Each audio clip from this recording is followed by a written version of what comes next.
La criptozoología es una disciplina que busca estudiar criaturas cuya existencia no ha sido comprobada por la ciencia. A estos seres se les conoce como críptidos, un término utilizado para hablar de animales que aparecen en leyendas, relatos antiguos, testimonios de testigos o teorías poco documentadas.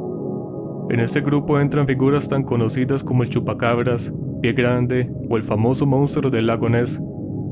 Aunque la criptozoología no es parte de la zoología o de las ciencias oficiales, el tema ha despertado un gran interés en muchas personas en todo el mundo. Hay grupos que se dedican a buscar pruebas, analizar datos y recopilar testimonios, convencidos de que algunas de estas teorías podrían ser reales, o al menos estar basadas en algo que aún no se comprende del todo. Costa Rica no es ajena a este tipo de leyendas.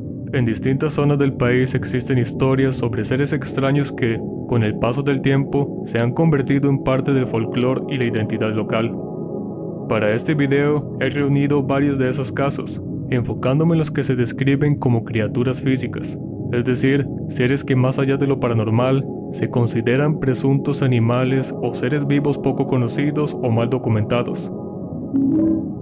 Antes de empezar me gustaría hacer un breve recordatorio. Yo sé que muchas personas que miran mis videos no están suscritas al canal, y los entiendo porque a mí también se me olvida, pero créanme, que un solo clic en ese botón de suscribirse me ayuda enormemente a seguir creando más contenido. También tu me gusta y comentario me ayuda a que este video llegue a más personas.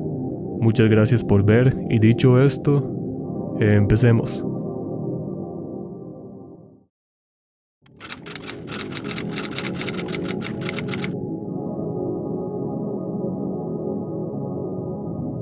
El Begare es uno de los casos más antiguos ligados a una criatura extraña en lo que hoy conocemos como Costa Rica. Su historia se sitúa en el año 1502, durante el cuarto viaje de Cristóbal Colón al continente americano. En esa época, los europeos aún se enfrentaban a un mundo totalmente desconocido, con selvas densas, animales jamás vistos e historias que a menudo mezclaban miedo con asombro. Fue en este contexto de exploración donde surgió uno de los primeros encuentros con una criatura difícil de explicar. Un año después de aquel suceso, el mismo Colón dejó constancia del hecho en una carta enviada a los monarcas de España. En ese documento relató que un ballestero logró herir a una criatura de gran tamaño. El ser fue descrito como similar a un simio, pero con un rostro que se acercaba más al de un humano. Esa combinación de rasgos causó gran asombro, ya que no coincidía con ningún animal conocido hasta ese momento. Según el testimonio, aún con la flecha clavada en su cuerpo, la criatura no se detuvo. Atacó a un cerdo con fuerza fuera de lo común, usando su cola para sujetarlo mientras lo golpeaba con gran violencia. Ese detalle dejó la impresión de que no se trataba de un simple animal, ya que demostró una conducta y una forma de ataque poco común. Con el paso del tiempo, distintos investigadores han intentado dar una explicación lógica a lo ocurrido. Algunos han propuesto que pudo tratarse de una especie de felino que hoy en día se considera extinta.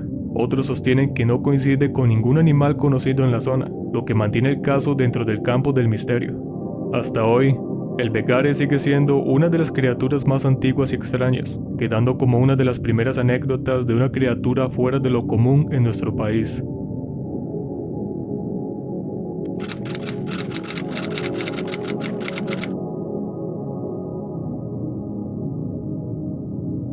El abacuchi es uno de los críptidos más extraños y menos conocidos ligados a Costa Rica.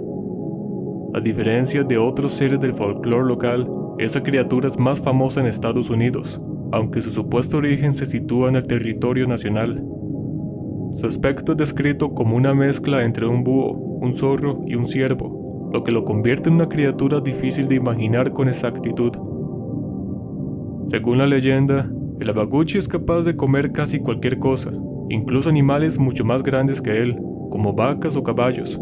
Por esta razón, algunas personas lo llaman piraña de tierra seca, ya que no parece tener límites claros cuando se trata de alimentarse. Esa característica lo hace ver como una criatura sumamente peligrosa. Uno de los detalles más extraños de la historia es que, si el abacuchi se ve acorralado, es capaz de destruir su propio cuerpo antes de dejarse capturar. Se dice que lo hace en medio de una especie de torbellino, un acto que es imposible de explicar desde la lógica. Además, la leyenda indica que solo se aparea una vez cada 6 años y medio, un dato que añade más misticismo a su historia. En Estados Unidos existe una historia muy particular ligada con esa criatura. En 1999, una entidad ambiental de Virginia Occidental habría introducido 13 crías de Lavaguchi traídas desde Costa Rica con el fin de controlar la población de coyotes y serpientes. Sin embargo, la decisión habría tenido el efecto contrario al esperado. En poco tiempo comenzaron reportes de ataques al ganado, avistamientos en zonas rurales y un aumento del temor en las comunidades. Algunos granjeros comenzaron a llevar armas para proteger a sus animales, y hasta se habló de encuentros en caminos solitarios. Desde entonces, el Lavaguchi quedó marcado como uno de los críptidos más inquietantes ligados, al menos en la leyenda, a Costa Rica.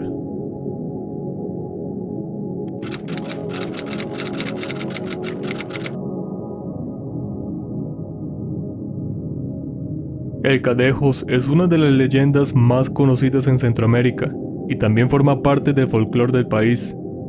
Se le describe como un perro de gran tamaño, de color oscuro, con ojos que brillan en la noche y un sonido de cadenas que lo acompaña en cada uno de sus pasos. Su presencia se asocia casi siempre con caminos solitarios, zonas alejadas y altas horas de la noche. En otros países se habla de dos versiones del Cadejos, uno blanco y otro negro. El blanco suele verse como un guía o protector, mientras que el negro es visto como una figura más oscura. Sin embargo, en Costa Rica solo se conoce al Cadejos negro. Aún así, muchas historias indican que no siempre ataca, sino que su función es más bien causar temor o vigilar a quienes caminan solos. El origen de esta leyenda se asocia a la vida de un hombre conocido por sus maltratos y su familia y por su constante consumo de licor. Dentro de su hogar dominaban el miedo y el sufrimiento, sobre todo para su hijo, quien vivía afectado por la conducta de su padre. Cansado de esa vida, el joven ideó un plan para asustarlo. Usó un disfraz de un animal para salir por las noches, y logró que su padre, poco a poco, cambiara su conducta al pensar que algo extraño lo seguía. Sin embargo, una noche la situación se salió de control y el hijo estuvo a punto de perder la vida. Cuando el padre descubrió la verdad, lleno de culpa, dolor y enojo, lanzó una maldición que convirtió a su propio hijo en el Cadejos, condenado a vagar por las noches por el resto de su existencia. Los avistamientos de este supuesto ser son comunes en zonas del campo, convirtiéndose en uno de los críptidos más míticos del país.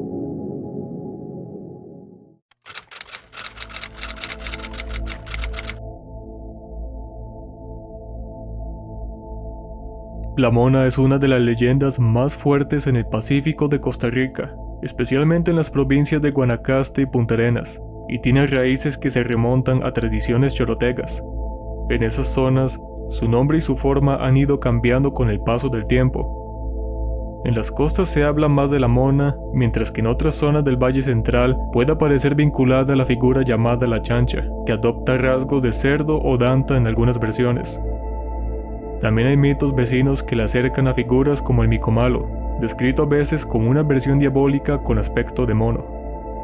La leyenda cuenta que en tiempos antiguos, ciertas mujeres con conocimientos de oraciones indígenas podían desprenderse la piel y transformar su cuerpo. El pelo les crecía, las manos y los pies se alargaban, y su rostro tomaba rasgos simiescos. Así nacía la figura que hoy conocemos como la Mona o Mico Brujo, un ser ágil entre las copas de los árboles, y capaz de moverse con gran velocidad por lugares altos y oscuros. En la tradición popular se cuentan noches en que la criatura baja al pueblo, corretea por los techos, raspa el zinc con sus uñas y deja a su paso un eco de risas y alaridos que lavan la sangre. Muchas de estas historias se ubican en caminos rurales, potreros o barrios poco iluminados, y la Mona aparece como un castigo o como un arma enviada por otro hechicero para hacer daño a una persona específica. A veces simplemente deambula y atemoriza, otras veces actúa con una intención dirigida. Las versiones sobre el origen del castigo son diversas. En algunas historias coloniales se dice que una mujer hermosa fue victimizada por la envidia de otra bruja, que la transformó por celos. En otras, la metamorfosis sería consecuencia de un castigo por mentir o difamar. Esa ambigüedad entre venganza y justicia moral fue quedando grabada en la tradición oral, y por eso, la historia de la Mona suele vincular castigo, magia y normas sociales antiguas. Como dato curioso, les dejo este video compartido en Reddit por un usuario de Costa Rica. el cual afirma haber captado esta figura en un metraje. Para muchos internautas, esta es una prueba de que la mona existe, por el tipo de características y por la manera en que se mueve.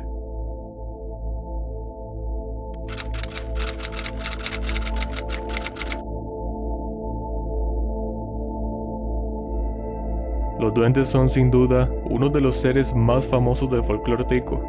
Prácticamente en todo el país existen historias sobre estas pequeñas criaturas que, según la tradición, habitan en casas, montes, fincas y caminos solitarios.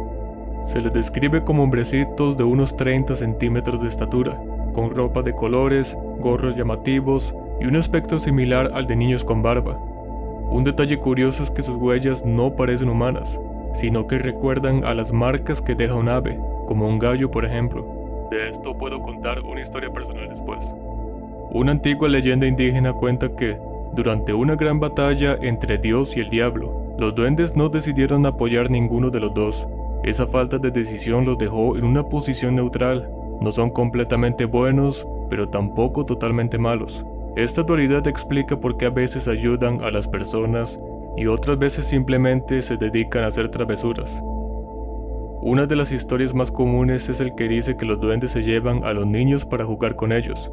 Para lograrlo, los atraen con dulces, juguetes o luces extrañas. Luego de un tiempo, los menores vuelven a casa asustados, pero por lo general sin daño físico. En otros casos, las historias dicen que los duendes solo buscan gastar bromas, como pellizcos, golpes suaves o pequeños empujones. En las casas donde su presencia es constante, se les atribuyen muchos sucesos extraños, utensilios que se caen solos, sonidos sin explicación, animales que se asustan de la nada y objetos que desaparecen y luego vuelven a aparecer. Sin embargo, el mismo folclore dice que cuando los duendes toman cariño a una familia, pueden volverse colaboradores. Supuestamente ayudan a cocinar, alimentan a los animales o hacen otras cosas similares. La cantidad de supuestos avistamientos de duendes en nuestro país, más los supuestos metrajes y leyendas, hace que su credibilidad sea reforzada. Yo personalmente soy muy escéptico, pero tengo un par de sucesos inexplicables a los cuales atribuyo a los duendes, historias que probablemente en algún momento contaré.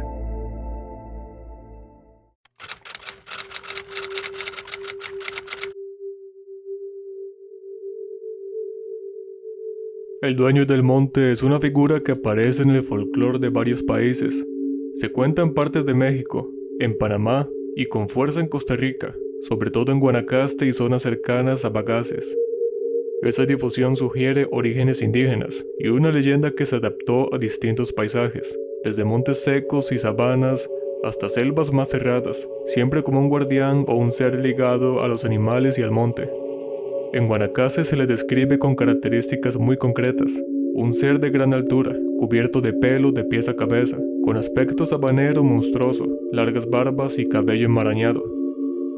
En algunas historias locales aparece montado a caballo y su sola presencia provoca pánico. En otros, su rasgo más temible es un grito que hace temblar las montañas. Una versión popular lo presenta como el alma en pena de un cazador que, por matar sin mesura, fue devuelto al mundo con la misión de cuidar la fauna que antes destruyó. La leyenda del dueño del monte incluye variantes indígenas importantes. Por ejemplo, entre los bribris del sureste se habla de Wok, un ser parecido a un anciano cubierto de pelo y luciérnagas, concebido como genio o demonio que espanta cazadores nocturnos. Su contraparte femenina, Wikela, vaga por ríos con rasgos de lechuza, y también forma parte del mismo universo mítico. En el noroeste, las historias chorotecas mencionan a los muerres, gigantes peludos que raptaban a mujeres y habitaban islas como Ometepe, lo que sugiere intercambios de mito entre poblaciones del Pacífico y del lago Cocibolca. Más allá de su aspecto, la figura cumple una función clara. Es un guardián de la fauna y un aviso contra la caza descontrolada. Se le atribuye la capacidad de llamar a los animales, de cambiarlos de forma e incluso usar la lluvia o el viento para castigar a los que dañan el monte. Esa faceta explica por qué, en muchas historias, los cazadores furtivos huyen atemorizados al sentir su presencia.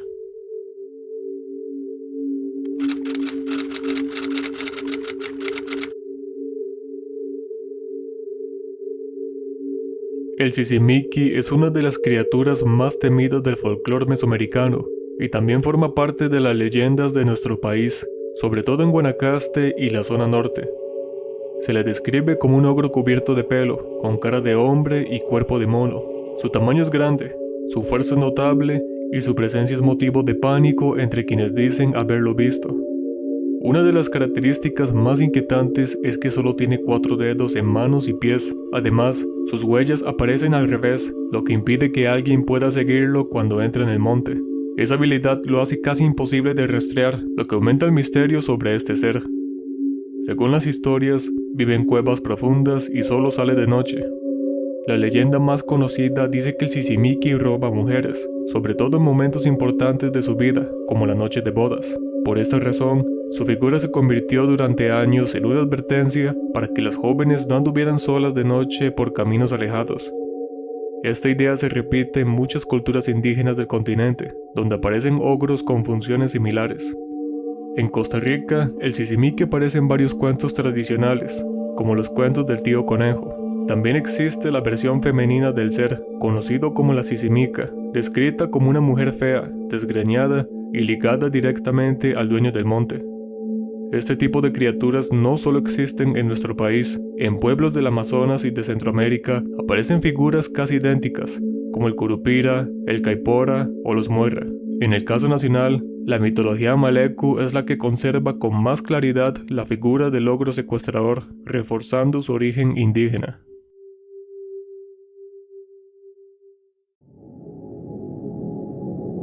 Como pudieron notar, varios de estos críptidos son leyendas del país e incluso de la región.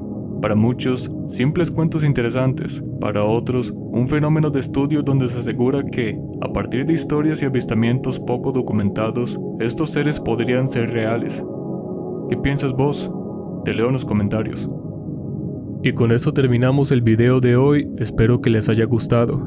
De ser así, agradecería tu me gusta y comentario, para saber cuál punto te pareció más interesante. También tu suscripción es de gran ayuda para seguir creando más contenido. Te invito a seguirme en redes sociales para estar al tanto de más actualizaciones y publicaciones que no comparto en YouTube. Eso ha sido todo por hoy.